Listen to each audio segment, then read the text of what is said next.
Hello everybody, and welcome to Real Opinions, and today I'm going to be reviewing Resident Evil 7, the latest installment in what many would call the horror franchise of gaming. So, in case anyone doesn't know, I'm a massive gaming horror fan, and in particular Resident Evil is probably the franchise that made me love games in the first place. As a kid, I adored the PS1 games, and then when Resident Evil 4 came out, it became my favourite game of all time. And then since then, the franchise has got steadily worse. In particular, Resident Evil 6 and a few of the assorted spin-offs like, what was it called, Operation Raccoon City, I think, are horrendous. There seemed to have been an identity crisis with the franchise that was probably symptomatic of this whole industry change that happened in like the late noughties, basically where AAA studios decided out of the blue that no one wanted horror games anymore, so we either got no horror games, or the horror games that we got were basically action games that just had monsters in them. And the more recent Resident Evils were basically Michael Bay films with monsters.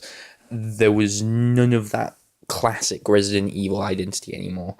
And this has been in many ways interpreted as a return to the series' roots. It's kind of what I call the Star Wars phenomenon, where after the prequels, what we ended up getting was something that was intentionally nostalgic and intentionally very, very, very traditional, and like the first game, almost as an antidote to the years of two different, prequels were too different, so we got The Force Awakens, which everyone then complained was too the same, and this is almost like The Force Awakens for Resident Evil, I guess. In that, it is kind of very, very nostalgic and very, very classical. I don't think it's as heavy-handed as the Star Wars things have been with the sort of hitting you over the head with references and everything, but that's what it's intended to be, and I didn't think it was going to be like that, because when I saw the trailers and everything, and when I played the demo, I thought, oh, I see, it's gone back to the horror roots, but at the same time, it's just become an Outlast clone, because that's not what the original Resident Evils are. They are survival horror games, which are entirely different from the Outlasts and the Amnesias and the Slenders, and I was under the impression that this was going to be an Outlast clone,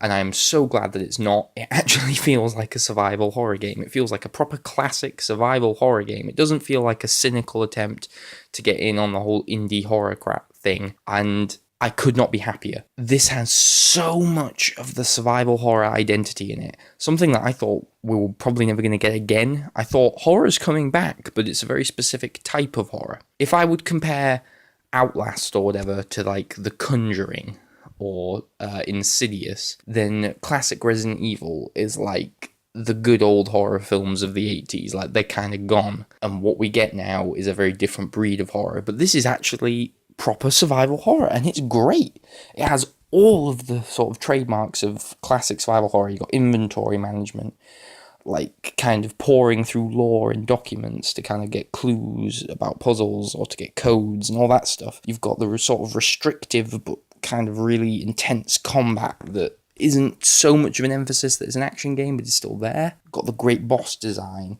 all of those things that are, to me, integral to survival horror. In particular, the interlocking environments, which is so satisfying. I thought that they were dead. I didn't know I thought everything was either really linear or bland open world now, but it's a proper interlocking environment. I guess the Dark Souls games have them, so maybe that convinced someone that we could bring this back, but I'm so happy because it's the best type of level design. If anyone doesn't know what we're talking about, basically what I mean is that you get like a hub area with loads of locked doors and sort of shortcuts that are hidden, and what you do is you work your way around the house, but then you get these keys that open doors that take you back in circles, and you find shortcuts, and you learn the environment. You backtrack around it a lot, but you're slowly unlocking it piece by piece, and what it means is you actually learn it. You learn the place. You become familiar with it, and I love doing that. It's so satisfying. It's like it's such a breath of fresh air, because everything now is so concerned with being big. All these Ubisoft games that have to be so many kilometers squared, to beat each other. And they're also bland, and they're also empty. It's huge, yes, you can't argue, they're big, but they're always so boring. And this is like, it's a very small location, but they do so much with it. Every room is filled with secrets, is filled with stuff to do, and I loved it.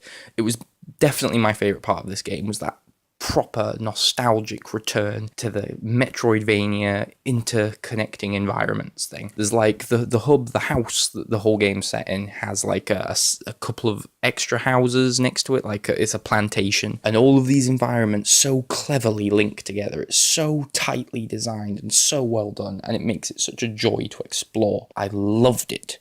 I also loved the puzzles.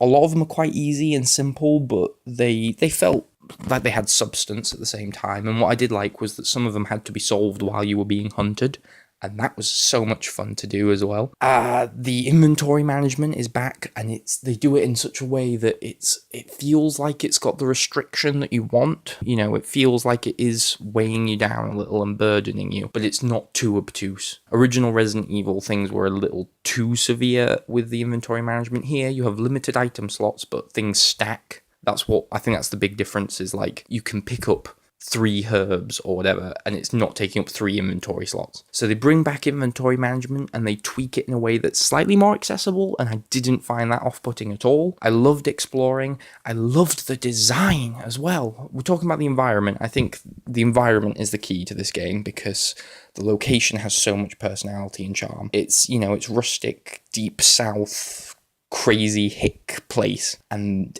it is so fun to explore. All of the doors, if you remember original Resident Evil and you're exploring the mansion, there'd be doors with engravings on them, and whatever the symbol was, like it'd be a knight or a shield, you would get like a knight key, and that would unlock several doors around the house that had the knight engraving on them. They do the same thing in this, but because it's a rustic hillbilly house, instead they're animals, and so there's a snake key, but instead of being like a snake engraving, it's like a snake skin's been hammered to the door. I thought that was such a clever, cool tweak. I loved that. The lighting here is among some of the best I've ever seen. I know I say that in a lot of horror games, but I think horror games really do play lighting up a bit more. There's a bit where you go into this one place that's all lit with ultraviolet light. So good.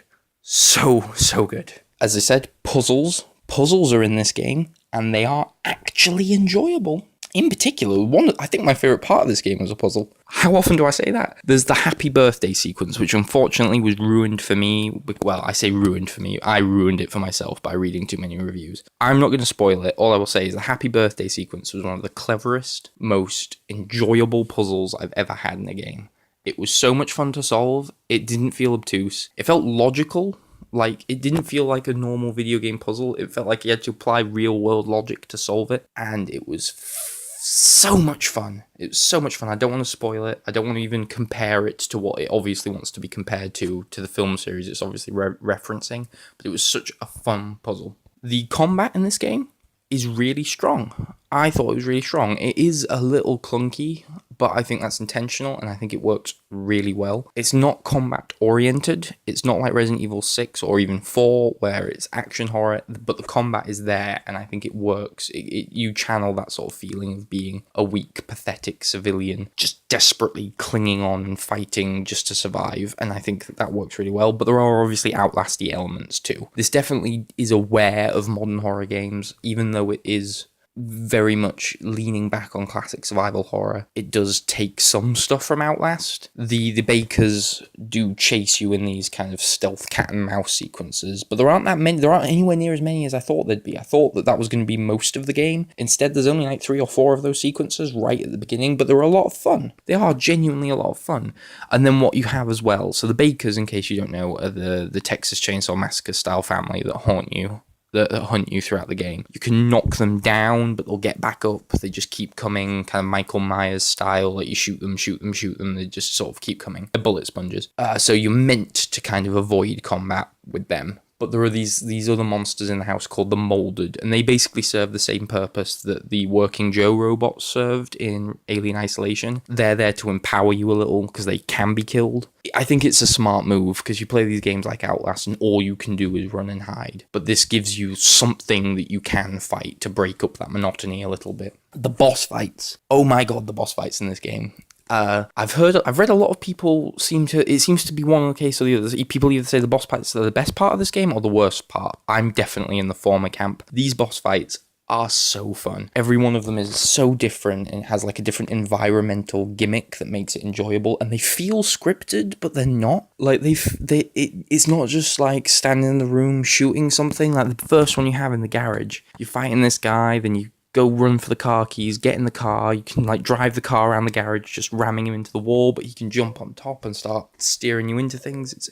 It's so clever, and it feels like a scripted horror sequence, and it's really, really enjoyable. I loved the boss fights, and I loved how basically you get the same two boss fights over and over again in terms of who you're actually fighting. The circumstances are completely different each time, but as the game goes on and you hurt them more, they do like the Thing style transformations and mutate and get weirder and weirder, and I loved it. I love the look and the aesthetic. I love the sound. It's so good. I have this gaming chair now that has speakers right next to my ears, and all the creaks, all of the thuds in the house made it really, really creepy. I loved the sound design in this game. It was expertly done. The Bakers as well, while we're on the subject of the Bakers, the best villains that Resident Evil has ever had. Resident Evil hasn't necessarily always had great villains, it's had great monsters. The Bakers as well, while we're on the subject of the Bakers, the best villains that Resident Evil has ever had. Resident Evil hasn't necessarily always had great villains, it's had great monsters. The monsters in Resident Evil, like Nemesis or like the Tyrant, are great. You know, the sentient villains have never been that great. They've always been a bit Saturday morning cartoony. The Bakers are so much fun. They're the redneck family, and each one has a distinct personality, and the writing for them is so great. I love that when you're hiding from them, they have so much dialogue pre-recorded, so they're not repeating themselves, and they're just like pacing around the house saying all these really crazy things, and I love that. They also have great design, and they're quite scary, and I like that each one, there's 3 of them, and each one gives you different kind of gameplay when you're dealing with them. So the father, he's like the brute, so you do a lot of the combat with him, a lot of the fighting and shooting him just to keep him back. Marguerite, the mother's the one that you do a lot of the stealth stuff with, and is very intense. And then there is Lucas, who has a very distinct gimmick that all of his gameplay revolves around. He was my favorite. He was great. He's my brand of psychopathic sadist who's enjoying himself by creating what he perceives to be games.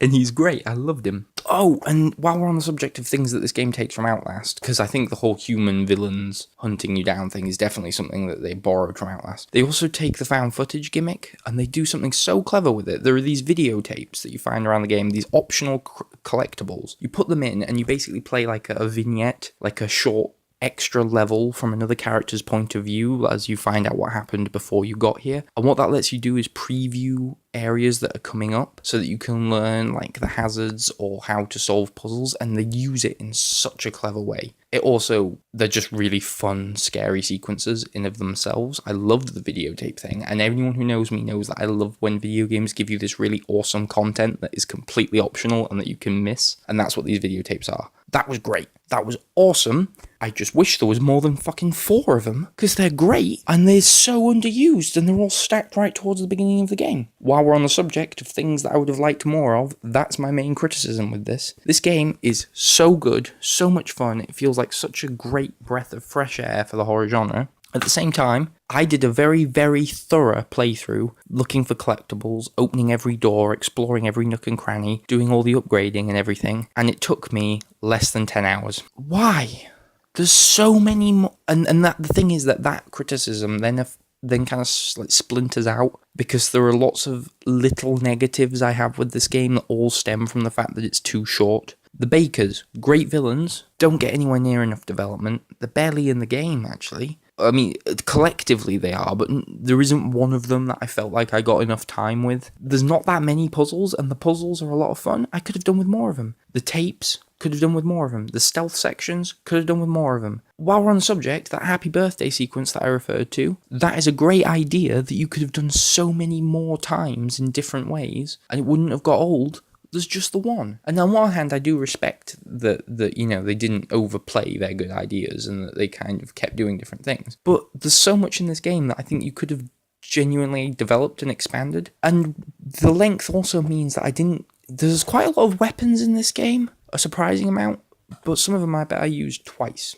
because I didn't really have the opportunity to use them that much because it's so short. So I really do feel like the length of this game really did cripple my enjoyment a little. And it was quite easy too. I don't think that helped. I've read a lot of reviews saying that they found certain bits obtuse. I never found it obtuse. I never felt like I didn't know what to do. I almost instantly knew what to do, and I think I died less than 20 times in the entire game. And that really, really is a bummer because I wanted this game to be hard, and I think if it was hard, it would have been longer as well. Maybe I've played too many horror games though, because I've read a lot of stuff and like they're providing all these insider hints and these, oh, there's a top tip, and I found those things obvious. So maybe I've just played too many horror games, and I'm not bragging because at the same time, like you could put me in a first-person shooter or a big, like a strategy game, and I'd suck at it. Maybe horror is just the thing that I've played the most, and therefore I could do this quite easily, but I just wish it was a little bit harder. The story's quite good. It's very simple, but it works, and they do that thing that Stranger Things did, where they take lots of obvious inspirations, but mix them together in a new and cohesive way.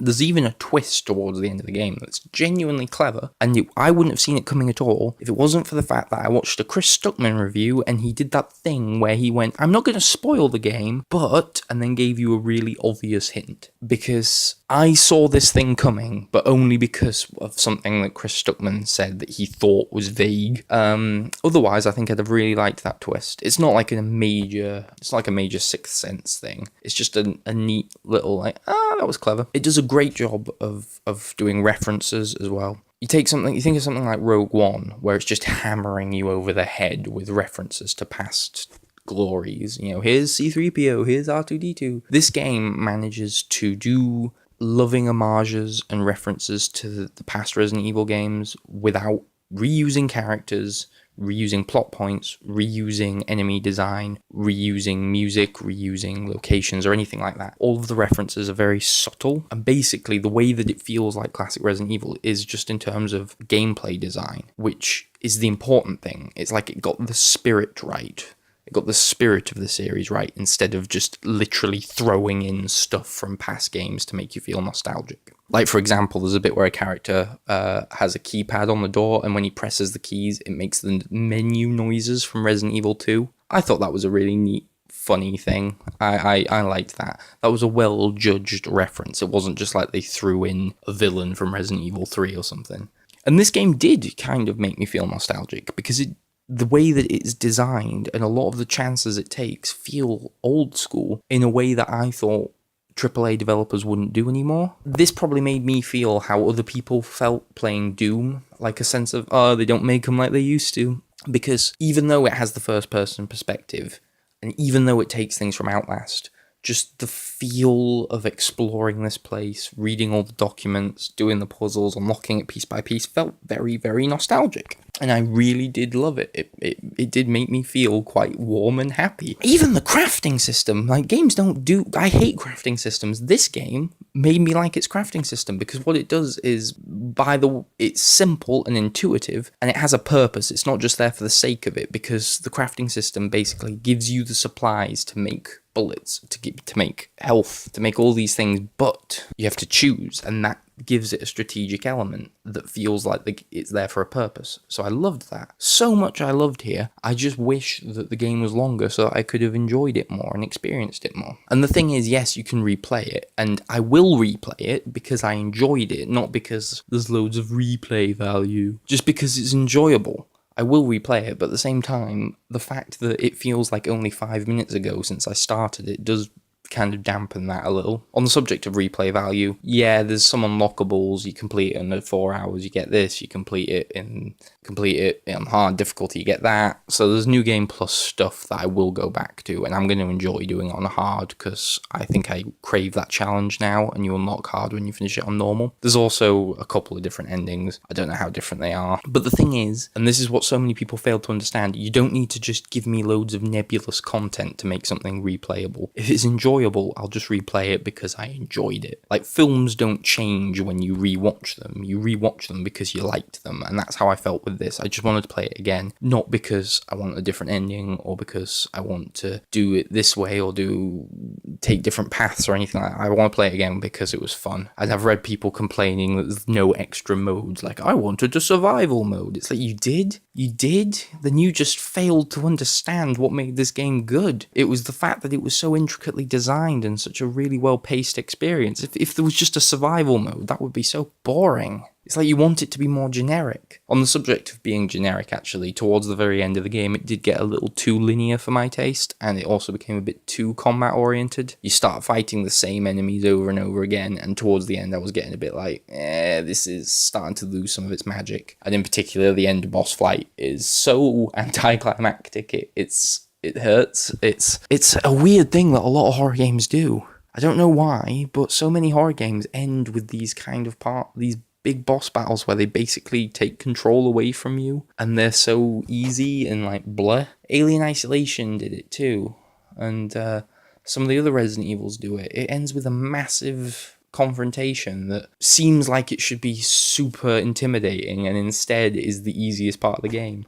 I didn't quite get that. So yeah, overall, I think this game just needed to be longer and harder, and that's not to say I just wanted more stuff, because I know that'd be hypocritical, because I criticize all the Ubisoft games for like being really long but just filled with crap. Like, you didn't have to resort to padding here. There's material that you could work with to make the game longer without just making it longer for the sake of it. More videotapes, more of those great puzzles, more intense stealth sequences. Like, this could actually benefit from being longer. I would give this a very high 9 out of 10 all the same, because I actually enjoyed it more than any other horror game that I've played in the 2010s. I really mean that. I enjoyed it even more than I enjoyed Alien Isolation, and people know I love that game. If it was longer, I might have even put it in my top 10, all time. I really liked this. It's one of my favourite Resident Evils. But it has this one fatal flaw. And alas, all games are flawed, but this one was a bit too flawed in that respect for me to go any higher than a 9. But I really, really recommend it. If you like classic survival horror, this is a return to a type of game that I thought I'd never get again. And just because it borrows some stuff from other games doesn't mean that it's lost its Resident Evil identity. I think overall, if I was to sum up my feelings on this, I'd use the same allegory that Jack used when he was talking about La La Land and its lack of songs. Imagine you've been waiting years and years for your favourite band to have a comeback and, get their shit together. And then what they did was they released a really good album, but it was 6 tracks long. That's how I feel about this. This is a 6-track album from my favourite band. I would recommend it, therefore, but I just wish I got a bit more, and unfortunately it looks like they're about to bombard us with a lot of DLC.